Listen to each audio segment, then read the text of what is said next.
It's Monday, July 10th, and this is now on HNN. Honolulu police are investigating two separate shootings on Oahu. The new video just into our newsroom. Trial is set to begin for a woman accused in a brutal 2017 North Shore killing. The ex-USA gymnastics doctor who sexually abused girls for decades was stabbed multiple times in prison. President Biden says he doesn't think Ukraine is ready for NATO membership yet. I'm Skylar Henry, previewing the NATO summit in Lithuania and the push to add Sweden to the alliance. These stories, plus a popular energy drink, is facing scrutiny from health experts and lawmakers. Details coming up on This Is Now.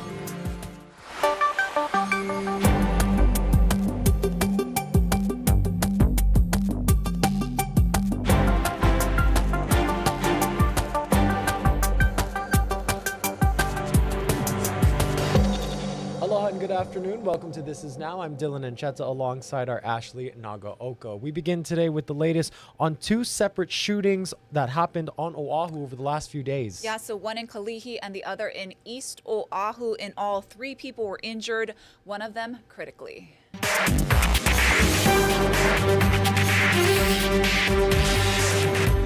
Honolulu EMS said a 45-year-old man was taken to the hospital after he suffered a gunshot wound in East Oahu. First responders said he was wounded in his left arm. Officials say it happened around 4:15 a.m. near Maunalua Bay Beach Park. Paramedics treated and transported the man to a trauma center in stable condition. Honolulu police was at the scene as an investigation remains ongoing. And now to new video just into our newsroom from a shooting in Kalihi Saturday night. Honolulu police are now investigating this incident that left a 20-year-old man in critical condition.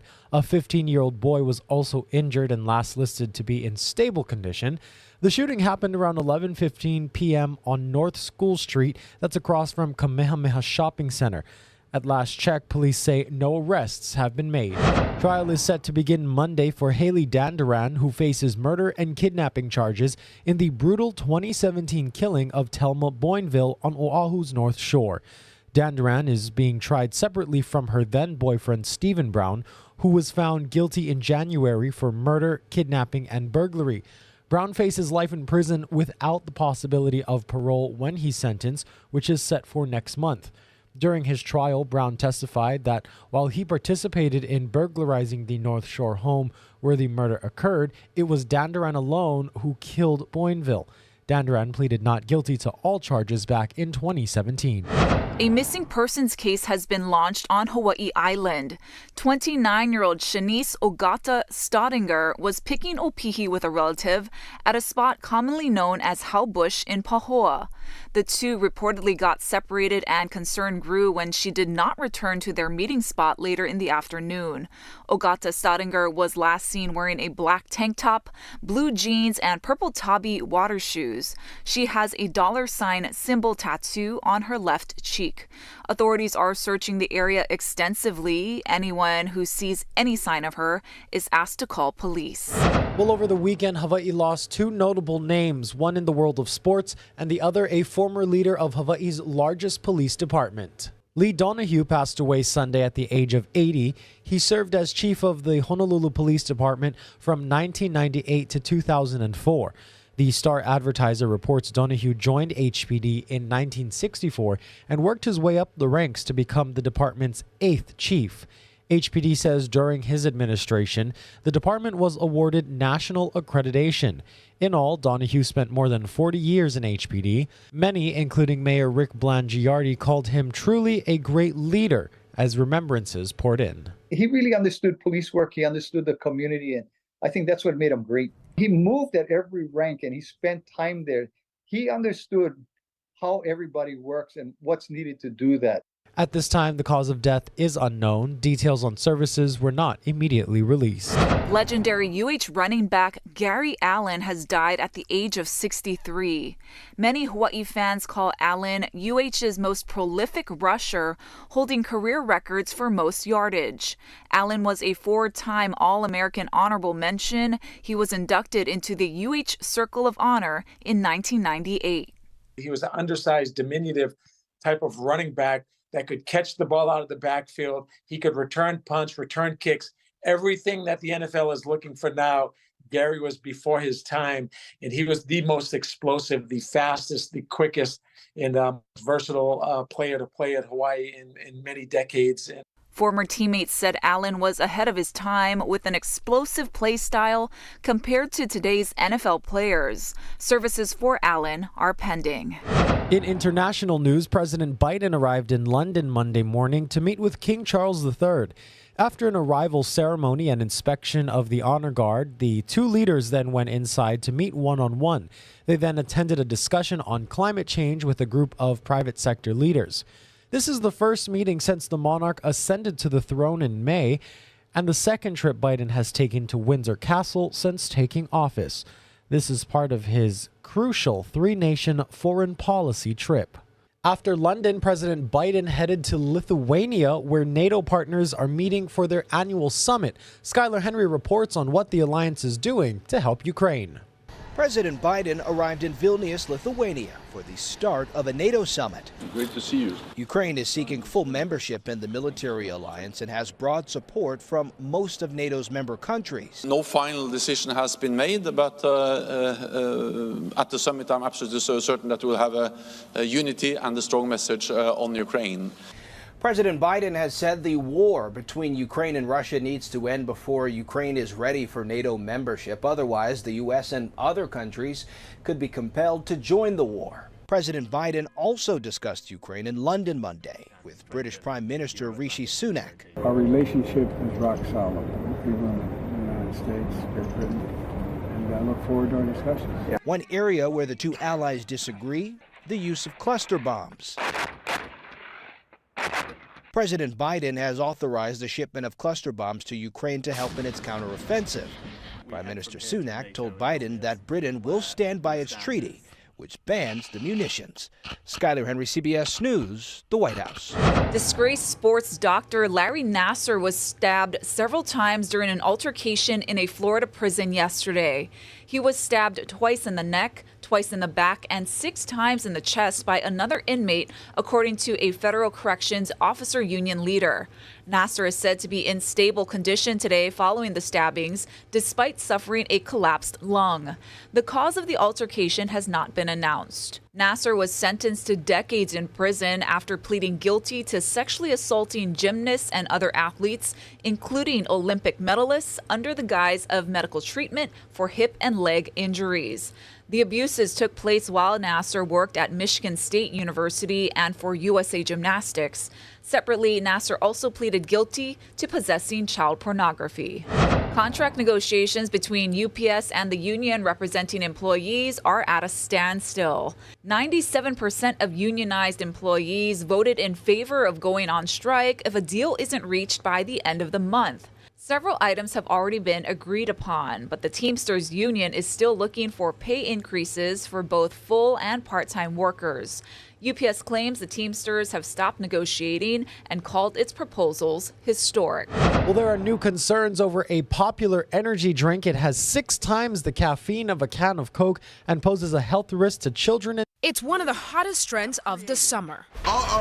Now, the influencer-created energy drink Prime is facing growing scrutiny. This is an eye-popping level of caffeine for a young kid's body. Senate Majority Leader Chuck Schumer is calling on the U.S. Food and Drug Administration to investigate the product. Prime energy drinks contain more than double the caffeine of a can of Red Bull and 6 times more caffeine than a can of Coca-Cola. The amount of caffeine in these drinks can give children and teens headaches.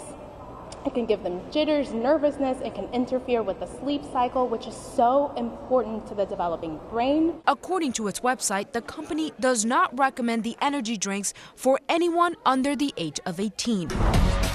Still, Schumer claims the company is targeting children through social media. Kids see it on their phones as they scroll, and then they actually have a need for it. The company also sells a caffeine-free drink called Prime Hydration, but there are concerns the branding between the two products are too similar. Because the product is billed as a hydration and sports drink in its other near-identical form, kids are likely to ingest cans of this stuff with the parents being unaware.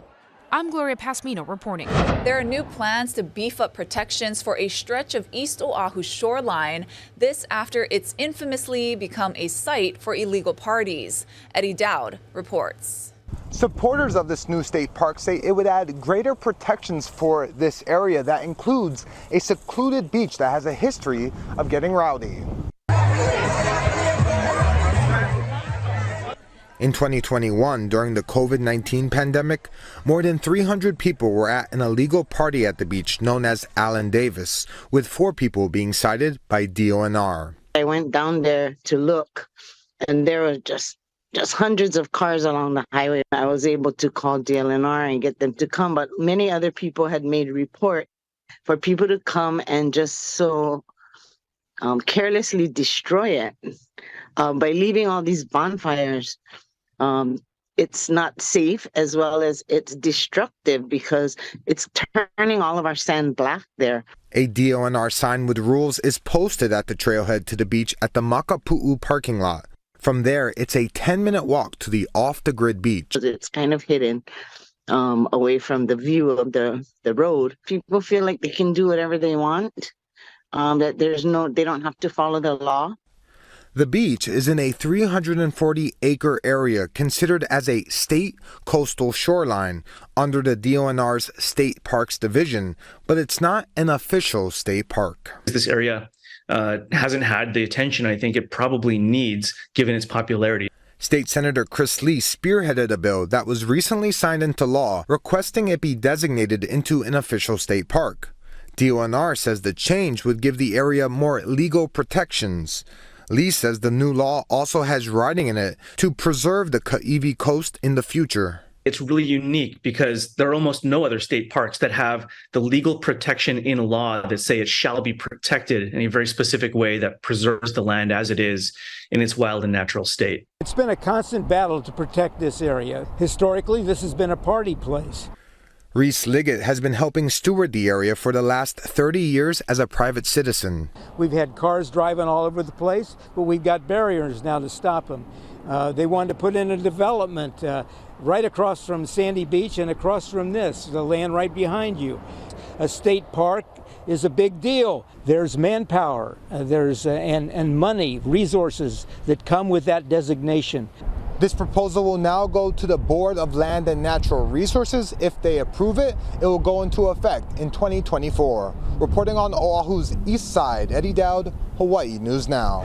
What a moment for Hawaii's own Allison Corpus. The 25-year-old won the U.S. Women's Open at Pebble Beach, her first win on tour, claiming a major and a $2 million prize. Corpus came into Sunday's final round well in contention, tied for second, and just a stroke off the lead. She stormed out of the gates with birdies on 2 of the first 3 holes and then pulled away from the field with back-to-back birdies on 14 and 15. Her 3-shot victory made her the first American in 20 years to make the Open her first LPGA win. Congratulations to her. What an accomplishment. Yeah, that is so awesome. And that Hawaii representation, I also know President Obama made a congratulatory tweet to her. So happy to see it. This is a live look outside over Honolulu. Some passing showers are rolling on through. It was a little bit wet this morning. Let's go ahead and check in with Billy V for more on your island forecast.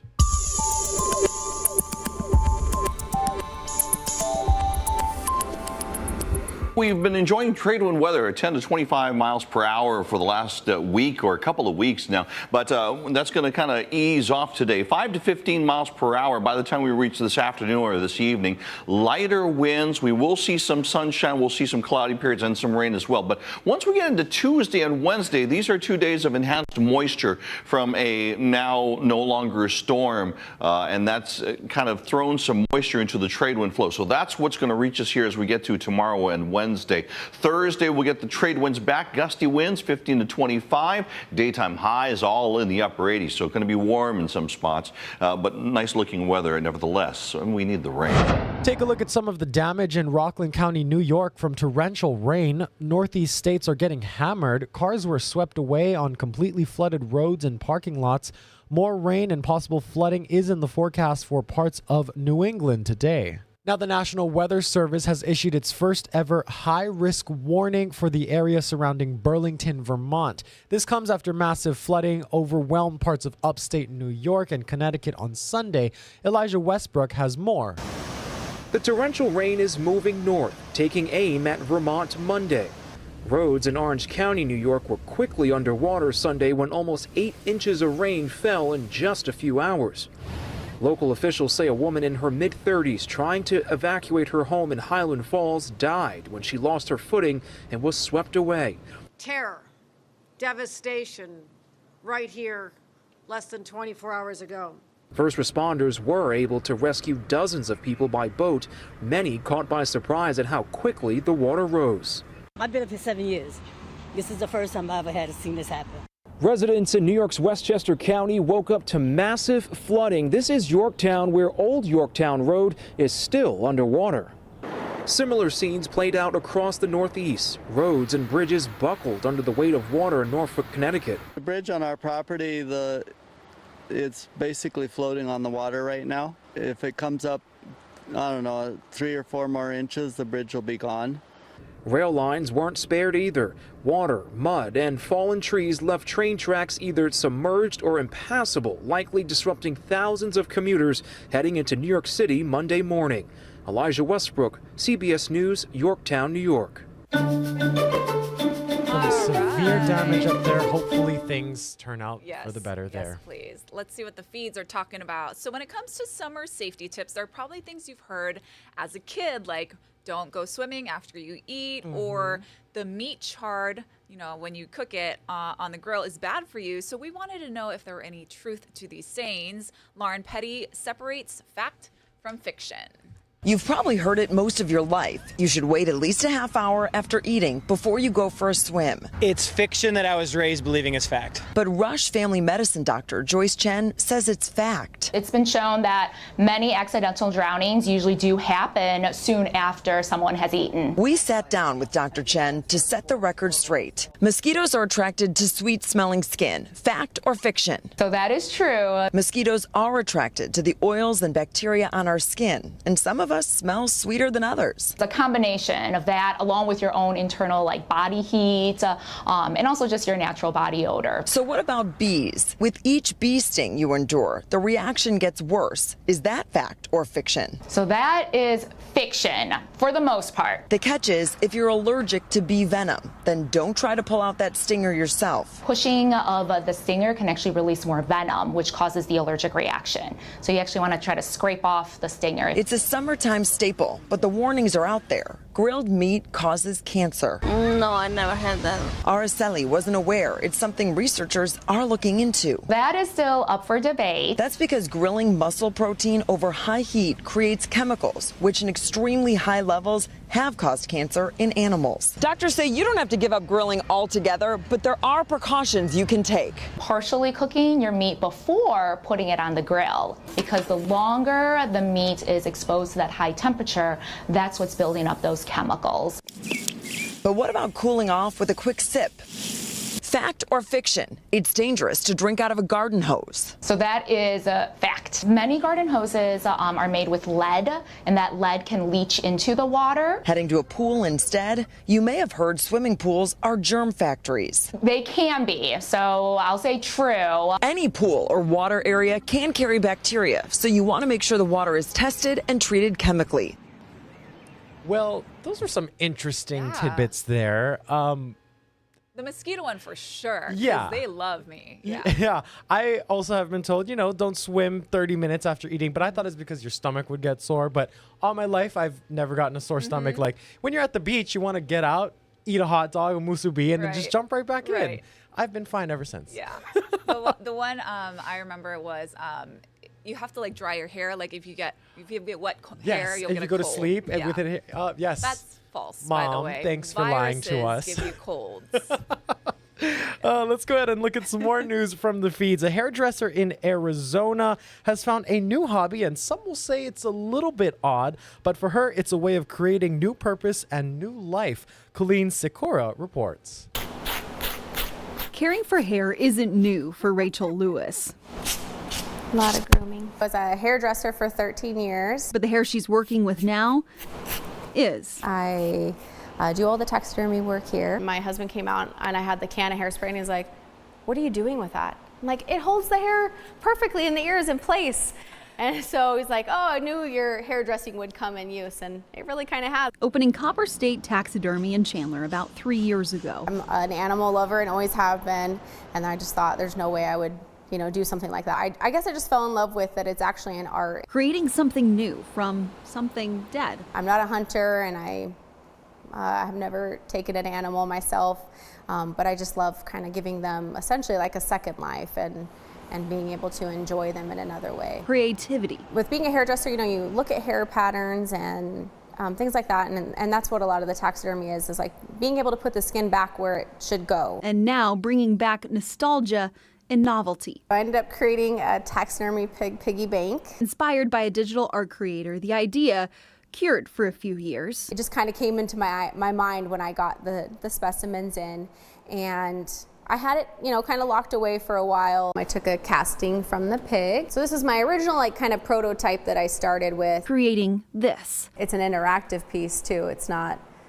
just like on the shelf. While she intended to keep the one she has finished, she sold it, but is working on another.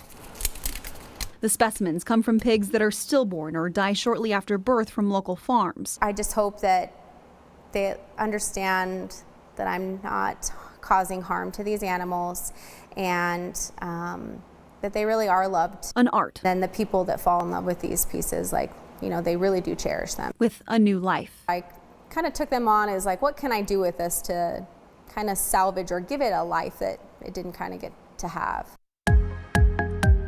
Well, that's an interesting take on a piggy bank, quite literally a piggy bank. I mean, I appreciate her willingness to give it new life, but I didn't realize those images in that package were so unique there. Anyway, let's go on to some good news now. Heads up, all you Amazon shoppers, Amazon Prime Day starts Tuesday. Of course, that's when Prime members around the world will have 48 hours of exclusive access to millions of deals. It's practically Black Friday in July. Amazon says it will offer more deals than any other Prime Day event, and new deals will drop every 30 minutes during select periods. Amazon will offer millions of deals across categories from Dyson, Frigidaire, Theragun, so many things. And for customers who are not yet Prime members but want to get the most out of Prime Day, they can join or start a 30-day free trial. And in fact, Ashley, I am in the market for a new vacuum. So Dyson, Dylan. I just might have to check out Prime Day. I have so much things in my cart right now. She's just waiting to hit click purchase. We'll see if they go on sale. Yes. Okay, so check this out, you guys. A rare signed first edition of F. Scott Fitzgerald's The Great Gatsby is going up for auction. So it's part of a massive collection that belonged to Rolling Stones drummer Charlie Watts. Other items up for sale include rare editions of books, and they could sell anywhere from $1,000 to $383,000. Now, the collection also includes memorabilia and some scores belonging to American composer Irving Berlin. Beautiful. Love it. Let's go ahead and take a live look outside here. One more live look. The passing showers aren't so passing at this very moment. You can see more blue sky than we saw when we first looked at this camera. But nonetheless, other than that, it's a beautiful day here in Hawaii. We thank you all so much for joining us here on this Monday, and we hope your week is off to a great start. Aloha.